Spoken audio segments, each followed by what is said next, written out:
दोस्तों, हर इंसान की किस्मत उसके अपने हाथों में होती है। जिस तरह एक मूर्तिकार के हाथों में कच्चा माल होता है जिससे वो जो चाहे वो आकृति बना सकता है, अपने अकॉर्डिंग वो जो चाहे शेप दे सकता है, उसी तरह भगवान ने हम सबको कच्चा माल बनाया है। हमारे हाथों में है कि हम अपनी जिंदगी को और अपनी किस्मत को किस तरीके से शेप देते हैं।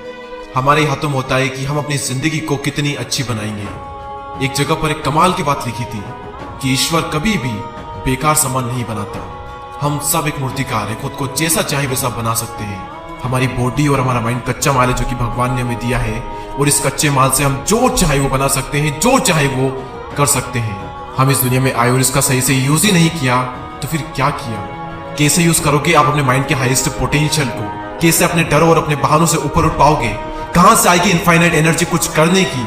देखिए, अभी आपके जीवन का पहला लक्ष्य होना चाहिए अपनी जिंदगी का लक्ष्य ढूंढना, क्योंकि जिस दिन आपको अपना असली लक्ष्य मिल गया ना, उस दिन से आपकी एनर्जी अलग ही लेवल पर होगी। आपके माइंड को पहले से सब कुछ पता है, वो सब अपने आप कर लेगा। आपको सिर्फ एक काम करना है, उससे क्वेश्चन करो कि मेरी जिंदगी का मकसद क्या है, मेरा जन्म क्यों हुआ है, क्या होना चाहिए मेरी जिंदगी का लक्ष्य। और भले इस चीज में थोड़ा वक्त लग सकता है, लेकिन आप मेरा यकीन मानिए, आपको जवाब जरूर मिलेगा। और जिस दिन आपको जवाब मिलेगा, जिस दिन आप लक्ष्य की प्राप्ति के लिए कमिटेड होंगे ना, हर कीमत चुकाने को तैयार होंगे, तब बदलाव आएगा और सबकी निगाहें आपकी तरफ होगी।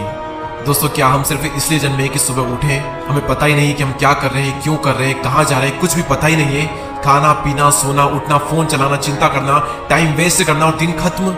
वही जो दुनिया कर रही है, वही काम जो हमें बर्बादी की ओर ले जा रहे हैं, वही हम कर रहे हैं।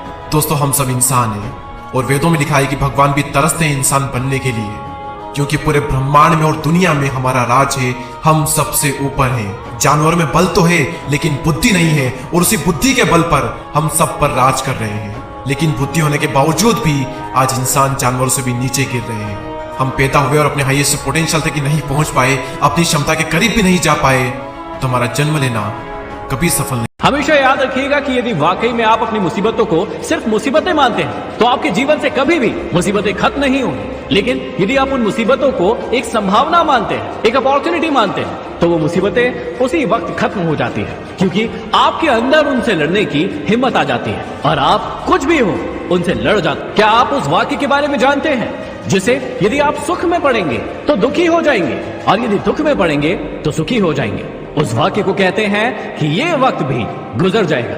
जब आपका सुख वाला वक्त आता है और उस समय आप इस वाक्य को सुनते हैं तो आपको लगता है कि ये वक्त भी, ये पल भी गुजर जाएगा। लेकिन जब आप इसे दुख में पढ़ते हैं तो आपको कॉन्फिडेंस, आत्मविश्वास आता है कि मेरा ये वक्त भी हमेशा के लिए गुजर जाए। कई बार लोग